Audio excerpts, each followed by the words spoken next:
Ready to move in premium triplex villas at Bachupally APR projects. ఎన్నికల ప్రచారంలో CM Jagan పై దాడి చేసిన ఘటనలో నిందితుడిగా భావిస్తున్న సతీష్ ను పోలీసులు కోర్టు ముందు హాజరుపరుస్తున్నారు. గత శనివారం విజయవాడలో సీఎం జగన్ మీద దాడి నేషనల్ వైడ్ ప్రకంపనలు సృష్టించింది. ఈ కేసును సీరియస్ గా తీసుకున్న పోలీసులు ఇద్దరు నిందితుల్ని అదుపులోకి తీసుకున్నారు. వాళ్లకు సంబంధించి మొత్తం 25 మందిని విచారించారు. అయితే సతీష్ పేరెంట్స్ ఇచ్చిన ఫిర్యాదు మేరకు సతీష్ ను కోర్టు ముందు హాజరుపరుస్తున్నారు. సతీష్ మైనర్ అని అందరూ ముందనుకున్నారు. కానీ అతని బర్త్ సర్టిఫికెట్ ఆధారంగా మేజర్ అని నిర్ధారణ వచ్చినట్టు తెలుస్తోంది.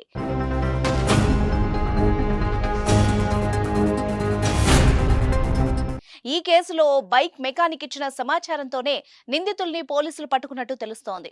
ఈ కేసులో సతీష్ తో పాటు అతనికి సహకరించిన దుర్గారావు అన్న స్నేహితుడిని కూడా పోలీసులు అదుపులోకి తీసుకున్నారు.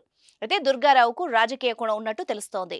వారి కాల్ డేటాపై కూడా పోలీసులు దృష్టి పెట్టినట్టు సమాచారం. జగన్ పై దాడి ఘటనకు సంబంధించి ఎమ్మెల్యే వెల్లంపల్లి ఇచ్చిన ఫిర్యాదుతో పోలీసులు 307 సెక్షన్ కింద కేసు ఫైల్ చేసి విచారిస్తున్నారు.